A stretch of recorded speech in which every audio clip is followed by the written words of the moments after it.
de cómic.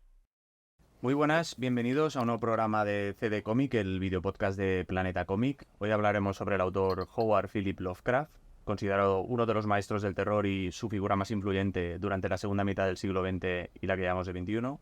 Y para abordar este programa, pues tenemos aquí a Vicky Hidalgo, directora editorial de Minotauro. Hola Vicky, ¿qué tal? Muy buenas, Ignacio. Y por supuesto a nuestro invitado, a Javier Calvo, traductor del autor en España y gran conocedor de la obra. ¿Qué tal? ¿Qué tal? ¿Cómo estamos? Muy bien. Vamos a intentar pasar un rato agradable y apasionante y conocer un poquito más la vida y obra de este autor. Yo soy Ignacio Istapé, editor de Planeta Cómic. Esto es CD Cómic. Empezamos. Y cómo no empezar con la pregunta obligada, Javier, que es... ¿crees que el legado de... podemos afirmar que el legado de Lovecraft no solo ha perdurado, sino que está más vivo que nunca? Todas las preguntas son igual de difíciles que esta. Por eso esta pregunta, porque esta pregunta nos lleva a otras cuestiones. O sea, la respuesta breve es que parece que sí. O sea, como bien podéis ver, nos está dando trabajo a todos, cosa que sospecho que él no habría imaginado nunca, ¿no? Pero sí, es decir, supongo que es cíclico, ¿no? Empezando a partir de cierto punto, que es cuando se redescubrió su obra, y siempre vuelve. Bueno, no es que siempre vuelva, parece que se queda, ¿no? O sea, yo veo no solamente las múltiples adaptaciones de cómics y películas y series y todo, pero además, quiero decir, sus libros siguen estando en las librerías siempre. No hay librería que no tenga un libro de Lovecraft, y esto mola bastante, ¿no? Porque, o sea, es decir, en una época donde los libros no perduran en las librerías y después de 6 meses, adiós muy buenas, Lovecraft sigue estando allí. ¿Cuáles crees que son los motivos por los que la obra de Lovecraft es un pilar fundamental en la ficción especulativa? Pues la verdad, no lo sé. Es decir, no creo ni que yo ni que nadie pueda explicar el éxito continuado de Lovecraft. Más que éxito, yo no hablaría de éxito, hablaría de fidelidad o de eso, ¿no? De pervivencia, ¿no? Generación tras generación. Da la impresión de que siempre, en cada generación hay un pequeño grupúsculo, no tan pequeño de hecho, de gente Lovecraftiana, que supongo que deben de...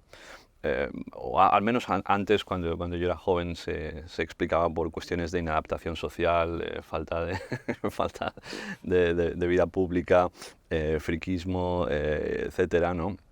Y supongo que en cierto punto, hasta cierto punto, esto es verdad. Quiero decir, cada generación tiene sus raros y parece que los raros siempre acaban volviendo a Lovecraft, pero tiene que ser algo más, evidentemente. Tiene que haber algo, digamos, en el hecho de que una imaginación o un mundo o un universo imaginativo como el suyo no se gaste, ¿no? Porque, es decir, estas cosas se desgastan, son originales hasta cierto punto, ¿no?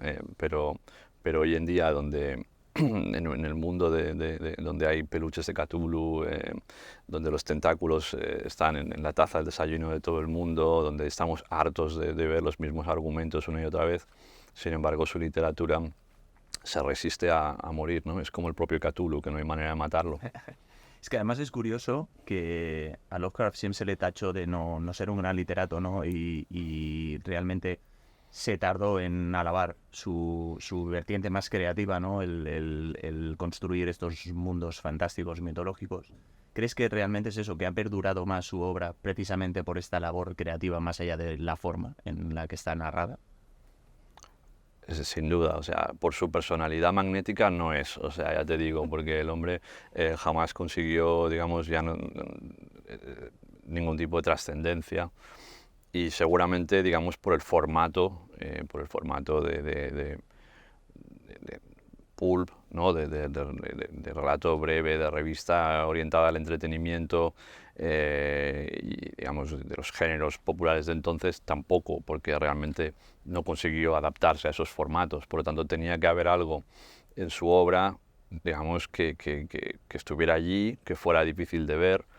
Por entonces sospecho que era increíblemente difícil de ver, porque no había nada parecido, y que quedó allí digamos, sepultado para que alguien lo desenterrara décadas después, ¿no? o sea, el hecho de que todos conozcamos a Lovecraft es resultado de un azar histórico puramente. Es decir, si no hubiera habido un amigo suyo que cuando se murió decidiera editar sus relatos porque creyera que eran especiales, y esto podría perfectamente no haber pasado porque su amigo tampoco era un tipo que tuviera dinero ni tuviera, digamos, ningún tipo de influencia, entonces nadie sabría quién es Lovecraft. Por lo tanto, supongo que la historia de la literatura se construye a base de este tipo de azares, golpes de suerte, porque ya te digo que él jamás tuvo ninguna influencia de ningún tipo. Pero en cambio hoy en día hay un montón de figuras, ¿no?, que tienen una influencia indirecta sobre la obra de Lovecraft, ¿no? Figuras no solo en la literatura, sino además en la televisión, en el cine, ha trascendido más allá en videojuegos, cómic, por supuesto. Hay muchas figuras a día de hoy. O sea, ¿alguna figura en especial que creas que está mayormente influenciada a día de hoy en este tipo de terreno? Es que la respuesta que se me ocurre sería que no hay nadie que no tenga esa influencia. Es decir,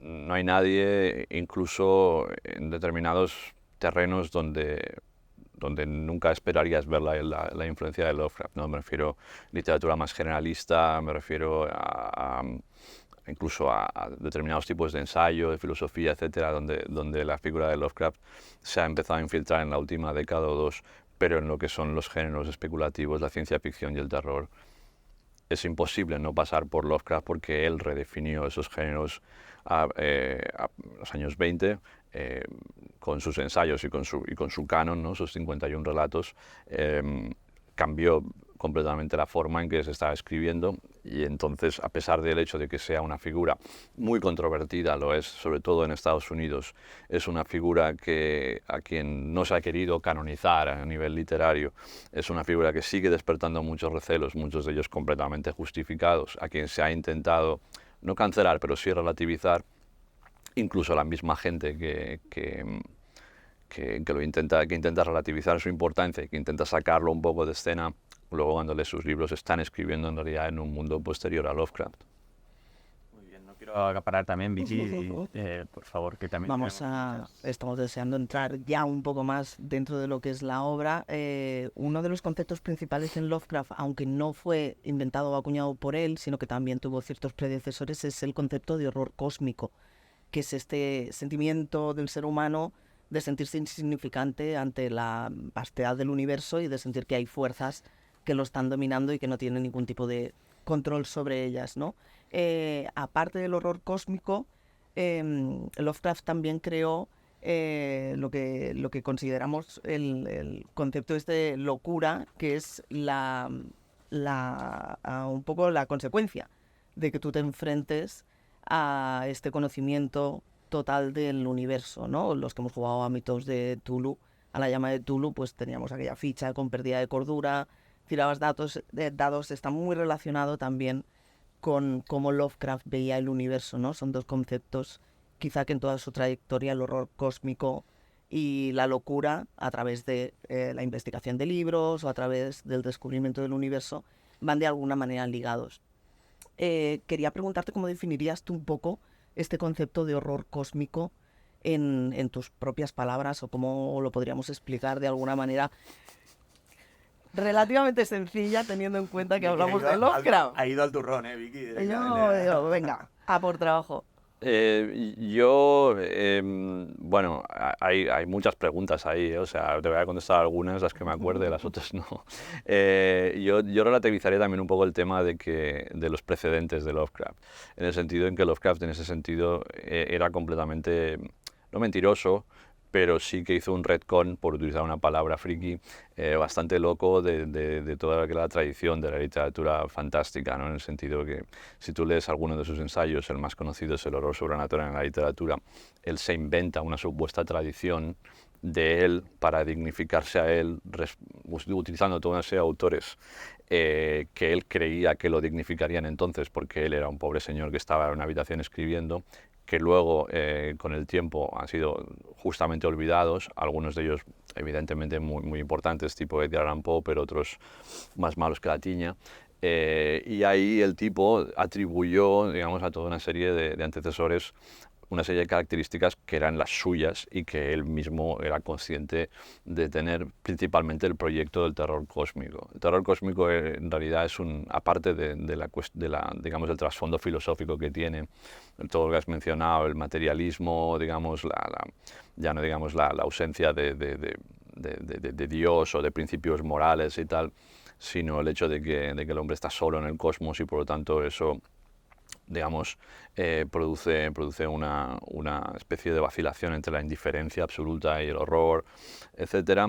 Aparte de todo esto, su proyecto era increíblemente ambicioso. Él quería no reformular solo los géneros fantásticos, sino que quería reformular la literatura. Esto es algo que cuesta de imaginar y que cuesta de ver, pero que luego ante leer sus ensayos y sus cartas y toda su reflexión sobre el tema, ves la ambición tremenda que él tenía, que era refundar en cierta manera la literatura a partir de estas premisas. O sea, él se consideraba un hombre fuera de lugar porque pensaba que el mundo todavía no había entendido que somos unos insectos y somos risibles y somos ridículos y en realidad estamos solamente condenados a que nos pase lo mismo que a los antiguos de las montañas de la locura, que es extinguirse de la manera más triste y final, ¿no?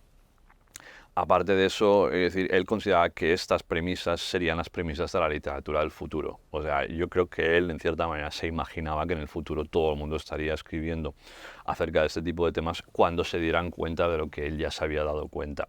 Lo cual te dice bastante acerca de, digamos, lo descomunales que pueden ser las pretensiones de un escritor, aunque ese escritor esté comiéndose los mocos con cuchara en su casa, ¿no?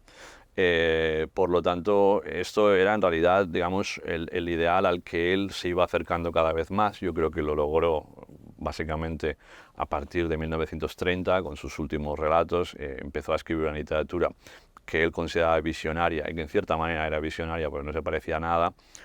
El mundo siguió ignorándolo, ¿no? Y también es verdad que ese proyecto que él llamaba Terror Cósmico, él lo llamó Terror Cósmico durante una época, después le cambió el nombre y él le llamó Weird, ¿no? Lo digo en inglés y no en castellano porque, o sea, pese al hecho de que odio el término weird y la gente que dice weird cuando habla en español, es el término que lentamente se está imponiendo, ¿no? O sea, no entiendo que llamarle literatura extraña o lo extraño es demasiado vago y tampoco da unas coordenadas que la mayoría de la gente pueda reconocer. Por lo tanto, la gente lo llama weird. Y el weird, como género, que viene a ser una especie de evolución del terror y la ciencia ficción en la dirección de lo inexplicable, lo cósmico, el relato que no se entiende bien porque en realidad no tenemos la capacidad de entenderlo, etc. Eso era un poco su ideal.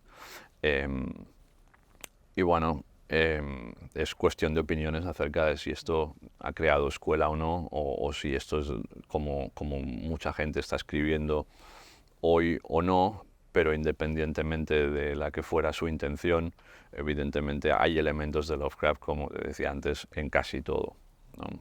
De hecho, a estas alturas deberíamos odiar a Lovecraft todos ya, porque o sea, es que está en todas partes, pero no. Sigue siendo una fuente inagotable de inspiración, pastiche, revolución, un poco de todo. De hecho, cuando hablabas también realmente creó una cosmogonía con los mitos de Tulu y este panteón de dioses primigenios que también tienen una serie de, digamos, ayudantes o estos profundos que son seres humanos cultistas que están empeñados en traer a estos dioses a la realidad. De estos dioses, la mayoría de la gente, y lo que más popular se ha hecho es el famoso Tulu, Cthulhu, Chulu, o esta es la que más duele, ¿eh? Chulu es particularmente desagradable, sí. Yo he participado en debates públicos y en presentaciones con gente que decía Chulu. Y bueno, pues no puedes hacer nada más que poner una pequeña cara de dolor como la que he puesto, pero sí hay gente que lo llama Chulu.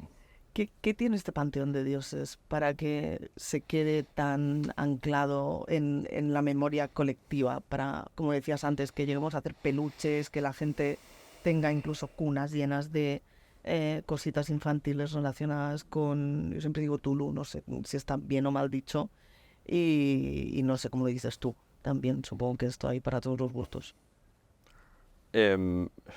Respecto a la cuestión del nombre, yo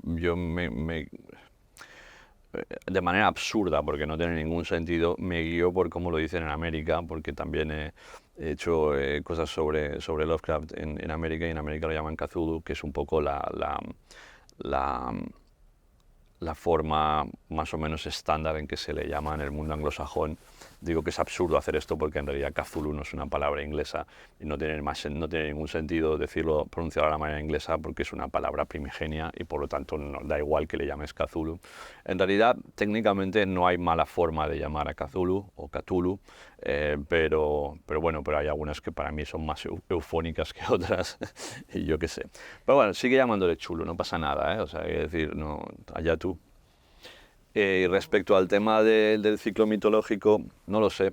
Esto para mí es la parte menos interesante de Lovecraft. Quiero decir que la sistematización de un sistema mitológico es más en realidad una obra o es más, digamos, responsabilidad de gente que lo hizo después de que él muriera. Y que estaban increíblemente emocionados por el hecho de tener todo un ciclo mitológico y ir añadiendo primigenios a la historia. Ahora mismo el censo de los primigenios debe ser escalofriante, debe haber 6.000 primigenios, ¿no? O sea, que dices, hostia, ¿cómo puede ser que no hayan conquistado el universo todavía entre todos? Porque claro, o sea, no solamente son los escritores que después lo imitaron, sino todos los que estamos jugando a la llamada de Cthulhu o a Arkham Files o a cualquiera de estos, pues claro, cada partida que hacemos a lo mejor sale un primigenio nuevo, con lo cual... pero sí, esto es un poco, digamos, para mí lo menos interesante. Él se lo tomaba a broma, por supuesto, o sea, él nunca tuvo la intención de crear un ciclo mitológico. Le hacía gracia que hubiera otra gente que se inventara dioses y monstruos con nombres así raros como los suyos. Le parecía divertido, pero no le daba importancia, porque para él lo importante era otra cosa, ¿no? Y creo que es la parte que en realidad menos ha perdurado. Quiero decir, los escritores que escriben hoy, un poco siguiendo a Lovecraft, no utilizan este tipo de nomenclatura ni sacan otra vez a Cthulhu del fondo del mar, ¿sabes? Lo que hacen es simplemente escribir inspirados por su figura, su filosofía, su manera de hacer, no tanto por el tema de los mitos. Habíamos empezado a hablar también un poquito de la vida de Lovecraft, Sí, igual hay temas interesantes por aquí también para investigar. la verdad sí es que al final profundizamos mucho sobre su obra, pero sí que me gustaría hablar un poquito más de lo que es el autor, el Lovecraft como persona. Sabemos que su niñez y su adolescencia marcan las bases de lo que conocemos a día de hoy como el Lovecraft autor.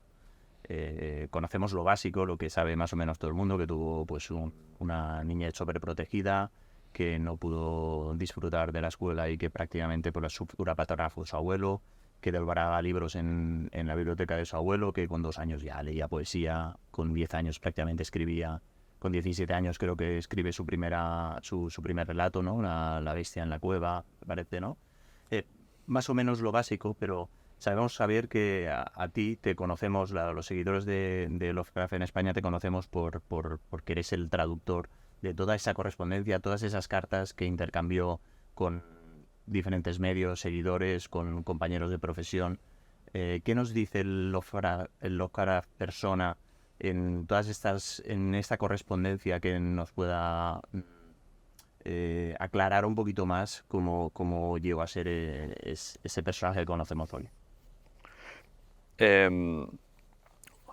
Bueno, dices que sabes lo básico, pero sobre todo lo que has recitado ya era un montón de información. Bien, es decir, Lovecraft no hablaba mucho de sí mismo, ni en su correspondencia, ni creo que en ningún sitio. Él no consideraba su vida interesante y supongo que tenía razón. Pero sí que hay, digamos, indicios acerca de cómo él vivió su infancia y de cómo él vivió la relación con sus padres o con su abuelo o incluso, digamos, posteriormente con la familia que sobrevivió y con sus amigos. Lo que pasa es que es muy poco fiable, digamos, lo que hay en la correspondencia a nivel autobiográfico, incluso cuando él escribió autobiografía, porque escribió, digamos, breves autobiografías acerca para diferentes medios. Le pedían a veces biografías para sus textos y tal. Y, digamos, creaba una representación de sí misma que era, digamos, parte de su literatura, ¿no? Siempre caracterizándose de manera tremendamente extraña, como una especie de individuo de otro siglo, condenado al fracaso, desterrado de una especie de aristocracia que solo existió en su mente, etc. Para mí el valor de las cartas es otro, no es tanto lo que él decía sobre sí mismo, sino la persona que se ve en el autor de las cartas, ¿no? que es el 95% de su producción fueron cartas. Ahí se ve, digamos, un poco el verdadero Lovecraft humano, ¿no? Y por supuesto mucho más ambiguo y articulado y confuso que no la imagen pop que nos ha llegado de Lovecraft, que era el ermitaño que paseaba de noche, un ser casi inhumano a nivel de que, claro, si solamente leemos las barbaridades que escribía sobre los negros o sobre tal cosa, todo el tema de su racismo o de su absurda, digamos, adscripción a una especie de aristocratismo británico, etcétera, pues parece que el tío fuera directamente un tarado, ¿no? un hombre sin ningún tipo de vida emocional, ¿no? En las cartas lo que se ve es simplemente una persona tan absolutamente jodida por la vida extremadamente disfuncional que había tenido, que en última instancia había creado una especie de máscara de individuo insoportable, pero que en el fondo pues tampoco era tan diferente, o imagino que tampoco sería tan diferente de cualquier otra persona que hubiera pasado por lo que pasó él. Cuando digo lo que pasó él, es su famosa infancia idílica que él representaba como el paraíso y que él representaba como un lugar del que había sido desterrado, pero donde había tocado la felicidad, implicaba que tanto su padre como su madre tenían problemas mentales muy graves. Los dos acabaron en el manicomio, violentos los dos. La madre de Lovecraft, Susan Phillips, consiguió durante los primeros 25 años de su vida convencerlo de que no podía salir al mundo porque era una persona extremadamente enferma y si salía al mundo se moriría. Con lo cual, cuando se murió la señora, el hombre salió al mundo y por fin vio que había un mundo, ¿no? Etcétera. Y luego también por toda una serie de ideas sobre la sociedad y sobre las razas y sobre tal, que también le fueron inculcadas en su infancia, ¿no? Teniendo en cuenta todo esto, es una suerte que aún consiguiera escribir los relatos que escribió, porque simplemente podía haberse convertido en un loco o en un ermitaño de verdad que no hacía nada, etc. Las cartas también demuestran que pese a todo esto y pese a su aislamiento y a su misantropía, en realidad no era tan misántropo como parece, sino que era un hombre con una extrema necesidad de contacto personal con otra gente que no siempre consiguió en su vida, pero que en realidad él quería tener amigos, quería tener relaciones normales con la gente, quería salir, quería hablar con gente, etc. También es sorprendente para mí en la correspondencia el hecho de que era un individuo mucho más culto de lo que todo el mundo creía. A nivel de formación clásica, de dominio tanto de lenguas muertas, que las había aprendido como todo, lo había aprendido él solo, como de todo el canon de la literatura inglesa, conocía la literatura de todas las épocas, conocía también la literatura contemporánea, me refiero a la literatura modernista de su tiempo, la literatura de vanguardia, mucho más de lo que él mismo daba a entender, porque públicamente simplemente lo que hacía era cagarse en todo esto, pero en realidad lo había leído y lo había disfrutado. También hay muchos indicios en la correspondencia de que una gran parte de todo su odio social era una pose y simplemente una serie de estrategias para disimular una vulnerabilidad de un ser patético, en cierta manera, ¿no? Un ser que mueve a mí me mueve mucho a compasión, ¿no? O sea, lo cual no exculpa todas las atrocidades que decía de manera sistemática, por supuesto, pero me mueve a compasión, ¿no? Ese ejercicio crítico es prácticamente pensamos, ¿no?, que es como una autodefensa que tuvo él, ¿no?, para poder salir al mundo, ¿no?, y hacerse visible. Es la manera de interpretar, ¿no?, su odio hacia... Claro, esto es una especulación por mi parte, esto es lo que yo pienso como lector, es decir, yo pienso que realmente que fue así porque no supo ninguna otra manera mejor de ser, ¿sabes? Como digo, esto es algo que todo lector de Lovecraft o toda persona que trabaje con la obra de Lovecraft con el tiempo tiene que afrontar. No se puede pasar por alto, digamos, el hecho de que era un hombre a quien ni siquiera su ideología y sus derivas ideológicas ni siquiera se le pueden excusar porque fueran las de su época, porque ni siquiera eran las de su época, no era verdad. O sea, él ya era un reaccionario extremo para su tiempo, ¿no? Y yo creo que además, o sea, por ejemplo, para cualquier psicoanalista una bomba era el tío, porque, o sea, es decir, a este tío lo llega a pillar un psicoanalista y vamos, o sea, escribiría una enciclopedia entera acerca de todos los problemas, traumas y cosas chungas que el tío tenía en su mente, ¿no? Pero bueno, a mí las cartas siempre me fascinaron. No puedo decir, digamos, que tengan una importancia literaria al nivel de los 51 relatos, porque no es verdad. Si solamente hubiera escrito las cartas no sería Lovecraft, pero sí que las cartas tienen la gracia de que están escritas por una persona y lo ves, y ves cómo era el autor, y además un autor que realmente, digamos, escribió mucho en este registro, ¿no? Escribió un montón y no le recomiendo a nadie que lea todas las cartas, ni mucho menos, y yo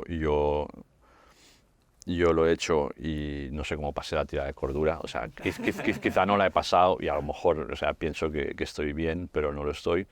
Pero bueno, por eso también mi proyecto de hacer una selección, ¿no?, que fuera, digamos, representativa al máximo y que después quien quiera leerse el resto, allá él o ella. Vicky, con todo esto que nos está explicando Javier, realmente como editor es un auténtico reto adaptar un personaje como Lovecraft. Bueno, yo creo que adaptar a Lovecraft también pasa por atravesar una mirada de un creador, ¿no? Es complicado adaptar a Lovecraft sin que quede ese trozo de cómo la mente del artista lo está interpretando. De hecho, siempre parece muy complicado adaptar la obra y cinematográficamente ya hemos visto que ha habido muchos intentos, algunos más afortunados que otros. Creo que Javier ha visto muchos. Y que, por ejemplo, hay un proyecto de Guillermo del Toro para Las Montañas de la Locura, que tampoco sé si veremos algún día, pero que parece difícil enfrentarse a eso. Seguramente hay herederos como Carpenter que han trabajado de otra manera y lo han transformado como en La Cosa. Pero yo creo que una de las maneras interesantes de adaptar a Lovecraft últimamente es el cómic y la ilustración, que precisamente son medios que parecerían más complejos porque tienen que enseñar, pero donde estamos viendo cosas que son muy, muy interesantes. Es que precisamente las descripciones es una de las partes más difíciles, porque Lovecraft describía poco esta visión, cuando la hay es tremendamente extraña, es muy salvaje, es muy, bueno, pues eso, ¿no? Impresiona porque es casi ultrahumana, es muy difícil de describir. Entonces, Javier, no sé cómo ves las adaptaciones que se han ido haciendo, no sé si crees que es un autor adaptable y no sé si le vas perdiendo el miedo a esas adaptaciones que se están haciendo últimamente, si has visto un cambio o si, bueno, ¿qué te parece esta idea de que Lovecraft sigue siendo un autor que no se puede adaptar a un medio visual? O sea, si si entiendo a lo que te refieres, creo que te refieres a cierta digamos, idea que ha habido tradicionalmente en el fandom de que las películas que adaptan relatos de Lovecraft son malas. No, esto es una idea que sí, que yo siempre recuerdo haber oído. Me parece irónico, es decir, o sea, se ha adaptado a los formatos visuales siempre y muchísimo, muchísimo. Es decir, se han hecho miles de películas que aunque no adapten literalmente un relato de Lovecraft, son adaptaciones, ¿no? Tú has mencionado la cosa de John Carpenter, donde las criaturas que aparecen son Shoggoths, y son evidentemente Shoggoths porque el tío hizo la misma, cogió lo que pudo del relato y lo adaptó y lo puso ahí también en el Ártico para que se notara más. Ya está, pero en el cómic evidentemente y en realidad es curioso, o sea, es cierto que Lovecraft, por ejemplo, nunca utilizó la descripción visual en su obra. Sus descripciones son muy negativas, como las descripciones de sus criaturas siempre se basan en todo lo que no son, ¿no? Hay esta famosa de Cthulhu, que ahora no me acuerdo, que no es un pulpo, no es un hombre, no es un no sé qué, entonces apáñate tú y piensa a ver cómo era realmente, ¿no? Y esto lo hacía con todo. Pero supongo que en el fondo eso ha hecho que lo que ha hecho ha sido, paradójicamente, dar carta blanca a la gente para que la gente lo represente ya no como buenamente pueda, sino como quiera, ¿no? Además que Cthulhu ya es que le hemos dado directamente, o sea, lo hemos convertido en icono pop, ¿no? En figura que todo el mundo sabe cómo es Cthulhu. Le dices a un niño de 6 años, dibuja Cthulhu, te hace un Cthulhu, ¿sabes? O sea, es como... en ese sentido no hay ningún problema. Respecto a las adaptaciones que yo he visto, tampoco te creas que he visto muchas. A mí me da mucho miedo las adaptaciones, o sea, porque soy demasiado friki en este sentido. O sea, estoy demasiado metido en los relatos como para después, ¿sabes?, ver una película o leer un cómic y ponerme completamente paranoico porque han cambiado una cosa, ¿sabes? Que eso es la postura friki por antonomasia, en plan, esto no era así en la novela, ¿sabes? O sea, yo soy ese. Pero bueno, sí he leído, yo creo que adaptaciones a novela gráfica, recuerdo muchas, la de Alberto Breccia, Ian Culbert me gusta mucho, la de Watanabe, o sea, pero claro, yo creo que también, o sea, ya seguir el rastro de todas se me hace imposible. No puedo. Hablemos un poco ahora que has nombrado Watanabe, hablemos un poco de los autores que nosotros estamos publicando y que están intentando adaptar lo más fiel posiblemente o en su imaginario en la obra de Lovecraft. En el caso de Watanabe, nosotros desde Planeta Comics estamos adaptando la obra de este autor japonés, que en formato de novela gráfica adapta de una manera prácticamente muy detallista, casi a lo obsesivo, con una pluma muy cinematográfica y a la vez literaria, que le ha valido premios y ser laureado hasta por grandes figuras de maestros del terror en cómic, como puede ser Junji Ito. Está publicado a más de 30 idiomas además. Es una figura que siempre ha mostrado un gran respeto por la obra de Lovecraft y que podría ser, desde el punto de vista de las personas que quieran entrar en este universo tan complejo, podría ser una buena puerta de entrada, o hasta para el fan el poder revisitarlo en este imaginario que Watanabe ha creado en todo esto. A lo que quería ir un poco es, ¿crees que la figura de un autor como puede ser un autor japonés, como ya pasó por ejemplo en los 2000, ¿no?, que llegaron una cantidad de películas de terror aquí en cine en el cual el formato, los registros, ¿no?, de terror que conocíamos en Occidente eran totalmente diferentes y que causaron aquí un gran impacto? ¿Crees que la visión de este autor japonés sobre la obra de Lovecraft ha permitido conocer esta obra de una manera totalmente diferente a lo que se había hecho anteriormente? ¿O realmente crees que es continuista en lo que es el imaginario de una obra tan difícil de adaptar, como comentaba Vicky, ¿no?, a nivel gráfico?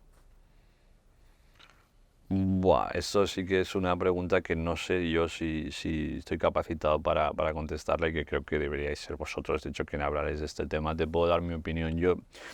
Hay una cuestión con el manga, por ejemplo, que es que el manga tiene una tradición de terror, tiene una tradición de manga macabro que se remonta a muchas décadas y que yo desconozco. Yo conozco estos grandes nombres que habéis dicho, como por ejemplo Junji Ito. Curiosamente, Junji Ito, por ejemplo, yo recuerdo en la última Necronomicon, que son es una convención sobre Lovecraft que hay en en Providence, siempre cada 2 años se hace coincidiendo con el cumpleaños de Lovecraft, y Junji Ito evidentemente es un objeto de culto por todos los Lovecraftianos. Yo recuerdo que en la librería de la convención, o sea, tenían muchos libros de Lovecraft evidentemente, pero luego tenían paredes enteras de Junji Ito, a donde los fans de Lovecraft iban como locos para coger los libros de Junji Ito, porque Junji Ito en realidad, o sea, es posiblemente uno de los discípulos más increíbles que hay de Lovecraft, ¿no? En el caso de Gautanabe sí que hay elementos donde yo veo que son de una tradición japonesa. O sea, por ejemplo, tú has hablado de lo detallado que es. Hay un ritmo en las adaptaciones de Gautanabe, una especie de falta de prisa, de pausa, de demorarse en los momentos en los cuales se tiene que demorar, que para mí viene del manga y viene sobre todo del hecho de que el manga, por ejemplo, por el hecho de originalmente estar hecho por entregas, era un género que tenía que dilatar la narración, ¿no? Y él utiliza eso para realmente dilatar los momentos digamos, en que el mismo Lovecraft, mediante digresiones o mediante descripciones, estaba pausando la acción, como si dijéramos, y preparando al lector. Esto posiblemente sí que sea algo propio, mientras que, por ejemplo, para mí lo que hace Gautanabe, por ejemplo, de coger un relato que es relativamente breve y hacer un libro entero así, para mí es la manera ideal de adaptar a Lovecraft, mientras que un autor occidental a veces, por ejemplo, he mencionado a Culbert, es mucho más rápido, ¿sabes? Casi que lo lees y es demasiado rápido, tienes que volver atrás y tal. También posiblemente haya algo de ese macabro japonés, por ejemplo, en la manera en que Gautanabe se demora en mostrar al monstruo, ¿no? O sea, con esos paneles increíblemente complejos, ¿no? Increíblemente, iba a decir tentaculares, pero es un cliché, evidentemente, pero donde él, ¿sabes? Casi se explaya o se regodea en mostrar al monstruo, ¿no? Quizá, y esto posiblemente lo sepáis mejor que yo no lo sé, quizá el manga o el cómic japonés de terror sea más de mostrar que no de sugerir, por tanto ahí también habría otro elemento, ¿sabes? Pero no lo sé realmente. Sí me parece una buena manera de entrar a Lovecraft. Es decir, para alguien que considerara que necesita una especie de preludio o forma gráfica de entrar a Lovecraft antes de leer a Lovecraft, te diría que posiblemente para mí es el ideal. Pero creo que realmente la cuestión es lo contrario. Son los fans de Lovecraft que hemos leído a Lovecraft quienes vamos a ese manga y lo leemos y lo disfrutamos porque nos gusta ver, digamos, cómo otras personas imaginan lo que nosotros también hemos imaginado cuando leemos los relatos, ¿no? A mí, pese al hecho de que a lo mejor yo tengo mi propia visión de tal criatura cuando leo un relato y tal, también me gusta simplemente por el hecho de que esa criatura es un gran punto negro y no tiene una visualización. Me gusta ver cómo lo ha imaginado un artista.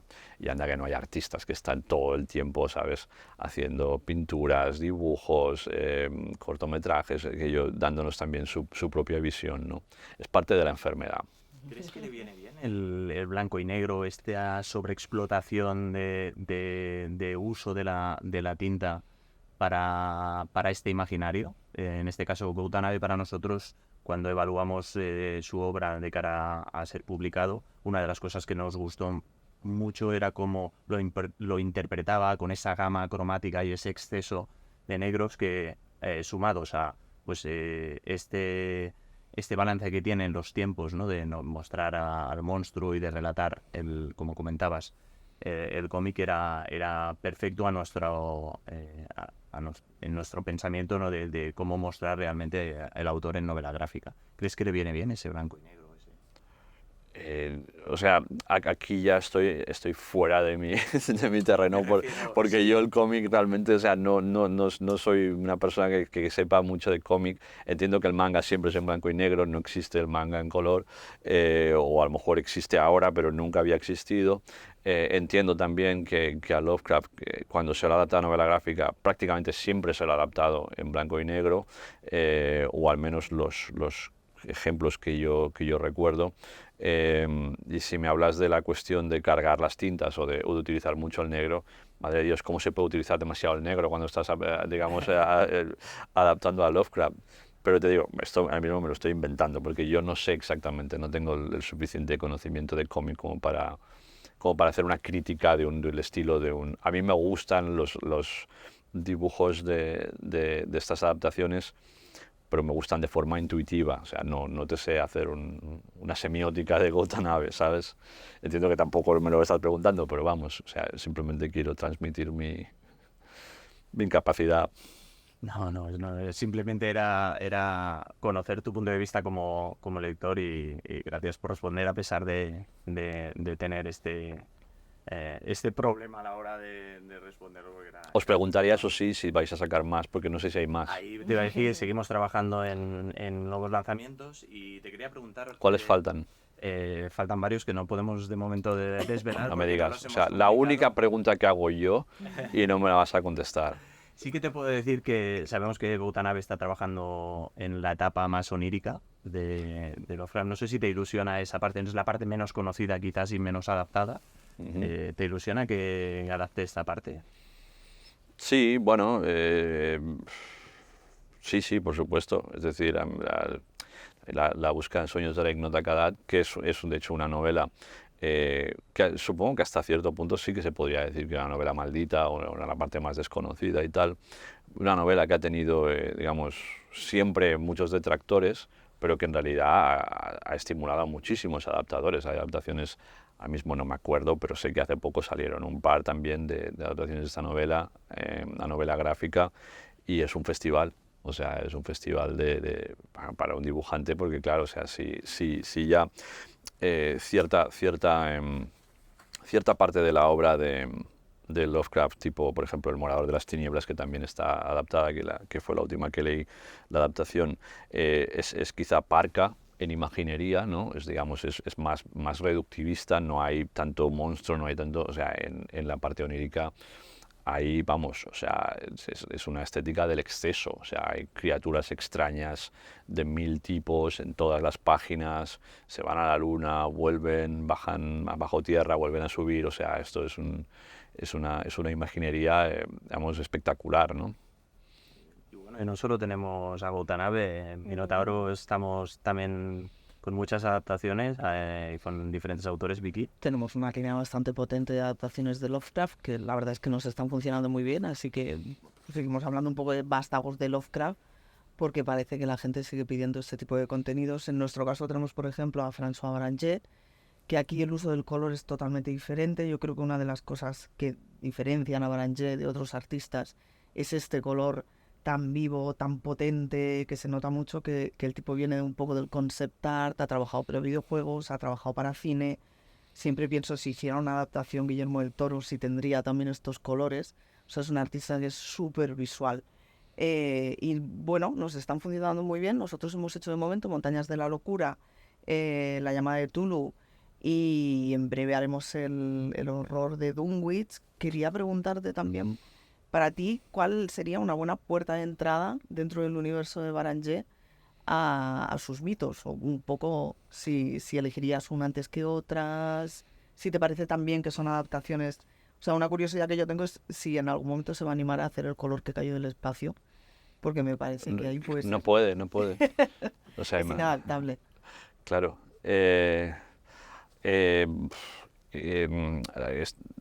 Pues mira, tengo un dilema tremendo, porque diría que quizá para mí de estas no son adaptaciones, realmente son libros ilustrados, ¿no? Quizá el más espectacular y el que más me gusta es Las Montañas de la Locura, en 2 volúmenes, pero La Llamada de Cthulhu es mi traducción, por lo tanto también quiero de alguna manera ponerlo delante, pero bueno, sí. No sé, ya te digo, sí, es realmente ahí sí que este hombre es el gran espectáculo de las dimensiones, ¿no? Que es otro tema, por ejemplo, que cuando se adapta, digamos, en un formato como puede ser el cómic o como es el manga, ahí no se puede jugar con la dimensión monumental, ¿no? Mientras que este hombre está haciendo estos retablos increíbles, ¿no? Donde donde ves al señor pequeñito ahí, ¿no? Eso está muy bien. A mí me gusta mucho.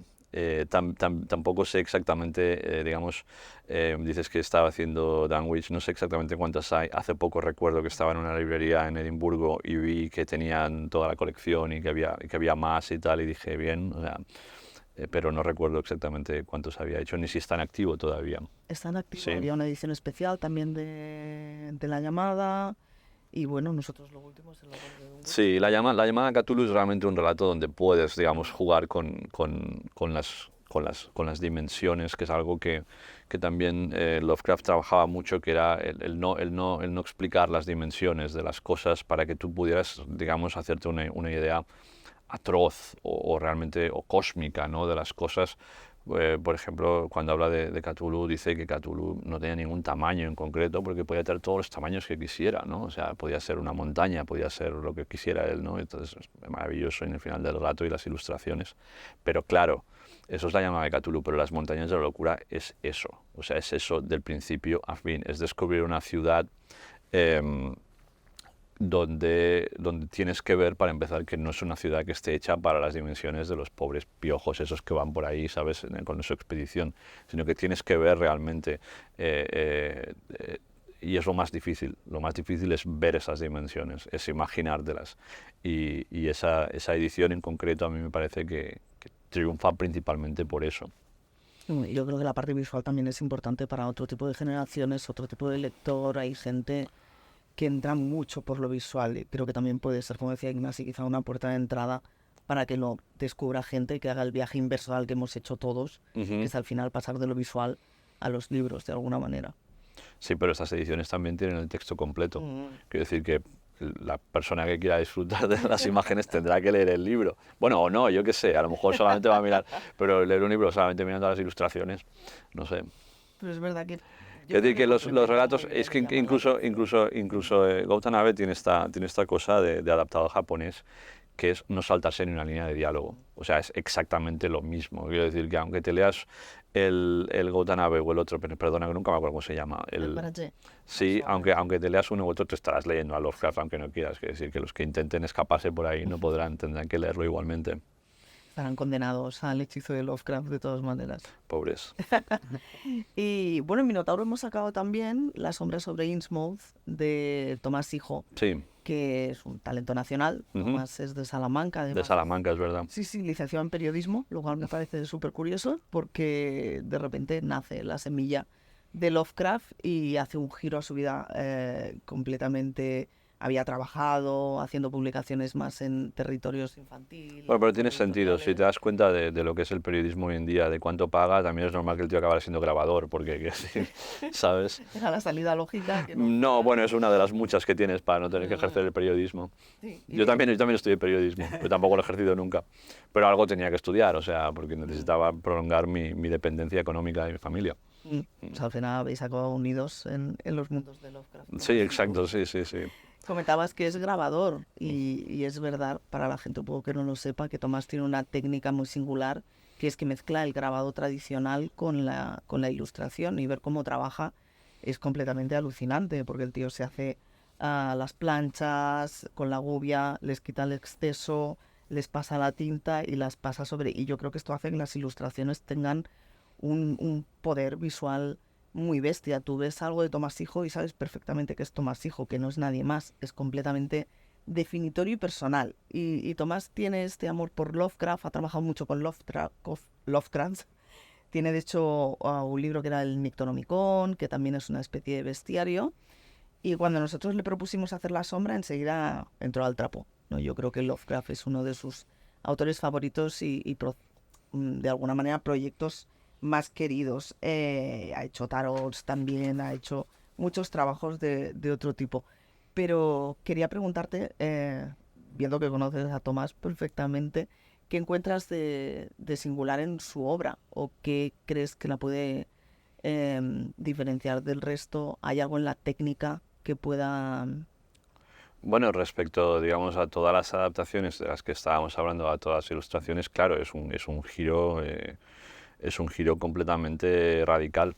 O sea, además si lo pones al lado del señor francés, que un nombre nunca consigo recordar, te explotan un poco los ojos, ¿no? Porque es un poco el acercamiento contrario. Claro, hay un elemento... Es muy interesante, y es muy interesante también que sea particularmente La sombra sobre Innsmouth, ¿no? Porque, es decir, el estilo de Tomás Hijo, particularmente en esta adaptación, pero también en otras cosas que le he visto, tiende, digamos, a lo grotesco y a lo caricaturesco, ¿no? Es decir, por lo tanto, digamos, desde una perspectiva de fan loco e intransigente, ¿no? Como puede haber algún otro, pues puedes abrir el libro y decir, ¿esto qué es? ¿No? Claro, porque hay una cosa así como de cartoon en sus ilustraciones que al principio te choca, pero claro, luego piensas, es la obra sobre Innsmouth. La obra sobre Innsmouth es un relato, digamos, que trabaja en lo grotesco y principalmente donde Lovecraft hace esta especie de operación suya, terrible por otro lado si lo piensas, que es cuando él habla de contaminación racial, siempre compara a los individuos híbridos con animales. Es algo que hace en este relato de manera sistemática, ¿no? Entonces, esa especie como de animalización del personaje, ¿no? Que concuerda con esta idea que también decías del bestiario, ¿no? Del personaje grotesco, con rasgos un poco animales, contrahecho y tal, es lo que hay en esa adaptación, ¿no? En esas ilustraciones. Es muy chocante, es realmente interesante, sobre todo también porque no es la dirección en la que la mayoría de ilustradores ilustran a Lovecraft en absoluto, ¿no? Pero me parece adecuado en realidad para el registro del relato, ¿no? Toda ilustración evidentemente potencia unos aspectos y deja otros de lado, ¿no? Y de la misma manera que el señor cuyo nombre no sé pronunciar te está potenciando, digamos, por ejemplo, el sobrecogimiento, lo cósmico, las dimensiones, en esta otra adaptación de Tomás Hijo está digamos, potenciado la repulsión, lo grotesco, ¿no? La figura que es un poco asquerosa. Eso también está muy bien. De hecho, tenemos toda esta corte de profundos que además son identificables porque se ha entretenido a hacerlos todos diferentes, con estos rasgos animalescos que decías. De repente los profundos, en vez de ser una masa, se convierten en seres individualizados, que yo creo que da casi más miedo, o ahí hay una explosión de creatividad brutal de Tomás. Sí, claro, da mucho más mal rollo que si pones la misma cara a todos, o sea, da mucho menos mal rollo, claro, tiene sentido. Es un relato interesante también porque creo que no ha salido todavía. Habla mucho también de la arquitectura y de estas arquitecturas de Lovecraft que no son realistas o que no son, ¿no?, lo que llamaba arquitectura no euclidiana. Sí. Y aquí es un relato donde está muy bien escenificado y creo que Tomás también le aporta algo a esta parte que a veces olvidamos, ¿no? Claro, sí, la geometría no euclidiana es como el color que cayó del espacio, o sea, es apáñate, ¿sabes? Aquello. Y todo, digamos, dibujante o todo artista que se ha enfrentado con, yo qué sé, con la llamada de Cthulhu, por ejemplo, y ha tenido que representar la ciudad que emerge del mar, pues no, es decir, es algo que en principio es intraducible, ¿no? Es como el color del cayó del espacio hacerlo en color, ¿no?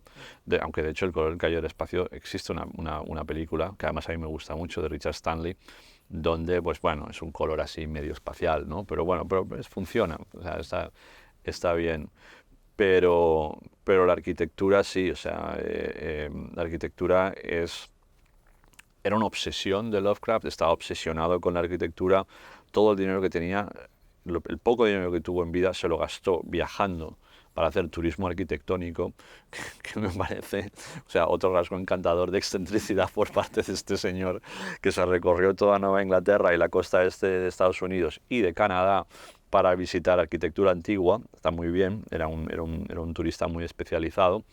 Y luego todo eso estaba en sus relatos, ¿no? Las obras sobre Innsmouth es un relato sobre la ruina. Y la ruina, Innsmouth es una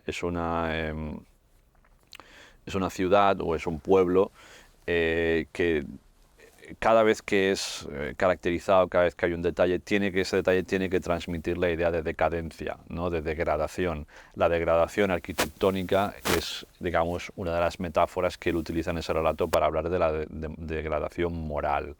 O sea, los profundos están moralmente degradados porque se han mezclado con otra raza, se han hibridado, ¿no? Entonces, esto para él, que tenía que ver mucho, por ejemplo, con su idea de América, para él América era un lugar decadente porque se había hibridado, ¿no?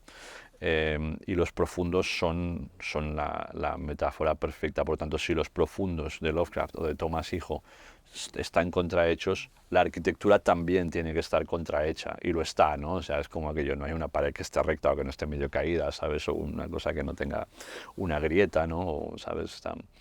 Y yo creo que además este método que describías del grabado va muy bien para transmitir esta idea de antigüedad un poco ya, ¿sabes? No putrefacta, pero sí medio putrefacta, vamos. Yo creo que son cosas muy distintas, ¿no? Watanabe con el manga y con esta relación con el terror japonés, Baranje por otro lado con el concept art, los videojuegos y estas imágenes. Y creo que en el caso de Tomás también le ayuda mucho esta relación, este interés que tiene por el terror. O sea, es súper amigo de Guillermo del Toro, por ejemplo, tiene estas influencias incluso del folclore, de las leyendas populares, que creo que le aportan un plus a su adaptación de La sombra sobre Innsmouth. Entonces, no sé si a ti te parece que esto puede ir por ahí, y también quería preguntarte qué adaptaciones te gustaría ver o crees que le podrían encajar a Tomás en este estilo que trabaja también. O sea, respecto a sí es verdad lo que dices, pero por ejemplo, Tomás, es que yo no conozco tampoco toda la obra de Tomás Hijo, pero sí que sé que ha tirado por el tema del horror folk bastante. Su tarot es un tarot, como si dijéramos, de horror folk, que remite a estos grabados, aquello como de grimorios antiguos y todo eso, pero sin embargo la adaptación de La sombra sobre Innsmouth no es exactamente horror folk, es algo mucho más, para mí, es algo mucho más expresionista a nivel de formación, etcétera. Si me preguntas cuál querría que hiciera, el modelo de Pickman seguro, porque claro, o sea, ahí tienes otro momento el modelo de Pickman, que es bueno, lo digo porque pero supongo que en realidad es bastante conocido, es el relato protagonizado por los gules, que son una especie de demonios caninos que comen gente muerta, bueno, gente muerta, y si hay que matarla y comérsela también, no pasa nada. Y que viven en los cementerios. Entonces, claro, o sea, ahí es otra, o sea, esto no solamente sí que entronca con el horror folk directamente, ¿no? Sino que además tiene la cosa perruna nuevamente, grotesca, caricaturesca y tal. Y además el modelo de Pickman para mí es de los relatos que han sido más desafortunados a la hora de buscar una traducción visual. El propio Lovecraft se burlaba de ese relato dibujando gules. Él había dibujado unos cuantos y tal, y los dibujaba en plan broma, como una especie de perrete así de pie y tal, ¿no? Con una lápida al fondo. Y las propias ilustraciones que hubo de sus relatos en vida, en Weird Tales y tal, la verdad es que los gules del modelo de Pickman daban bastante risa, que yo creo que no era la idea tampoco, ¿sabes? Y molaría mucho para mí, yo no conozco, seguro que hay, pero yo no conozco una buena, digamos, adaptación visual del modelo de Pickman donde digas, vale, o sea, da miedo, ¿sabes? Todo lo perruno en general tiene problemas para dar miedo. Pues chicos, se nos ha pasado el rato volando. Llevamos un buen rato hablando de vida y obra de este autor fascinante. Creo que podíamos seguir hablando durante muchísimo rato. Espero, Javier, que hayas pasado un rato agradable aquí. Sabes que esta es tu casa, puedes venir cuando quieras y comentamos más allá del autor, porque tendremos muchas más cosas del autor. Aunque no te lo hayamos podido decir, pero tendremos muchas más cosas del autor. Vicky, muchas gracias también por estar aquí y también preguntar todo aquello que se requería. Y nada, solo deciros que el próximo episodio será una entrevista a Judith Creuet y a Raquel Ribarrosi, hecha por Lula Gómez, en un especial del 11 de marzo, y os esperamos en un nuevo programa de CD Comic. Muchas gracias a todos. Muchas gracias.